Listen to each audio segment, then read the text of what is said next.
Саламатсыздар ма? Менің каналыма қош келдіңіздер. Мен бүгін сіздерге осындай мантының жасалу жолын, әртүрлі жасалу жолын көрсетемін.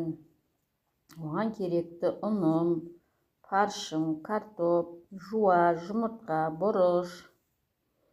Әуелі қамырымызды басып аламыз. Оған жылы су, тұз,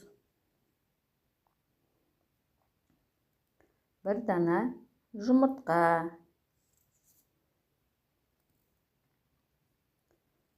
салып жатырмын.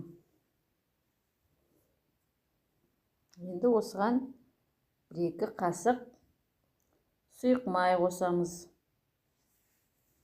Сонда қамырымыз езілмей, жыртылмай, әдемі болып шығады қамырымыз.